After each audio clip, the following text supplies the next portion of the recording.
Hello mga idol, mag-lesson Sunday. Actually, nandito tayo sa pet shop kasi pinapag-groom natin yung mga aso natin kasi sobrang haba na nag-walk nila. Ayan, sobrang lakas ng ulan dito mga ka-idol. Grabe. Kanina pa to, hindi mahinto yung ulan. So while waiting sa pagpapag-groom ng ating mga aso, dito muna tayo sa labas naghintay doon. Wow, super heavy rain.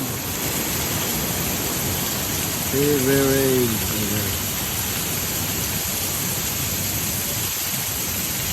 Lakas ng ulan mga ka-idol, sobrang lakas ng ulan. Ayan, lakas ng ulan, grabe.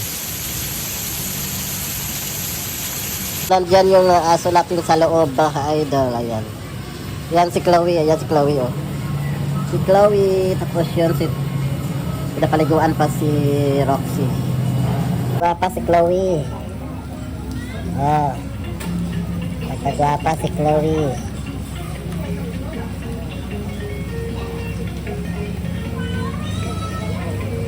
Si Chloe, baby, nagpagwapa. Princess! Anak ka? Anak ka? Napamanahuman si mama. Mama, panahuman. Kasa mo ha. Wala si mama ng mana.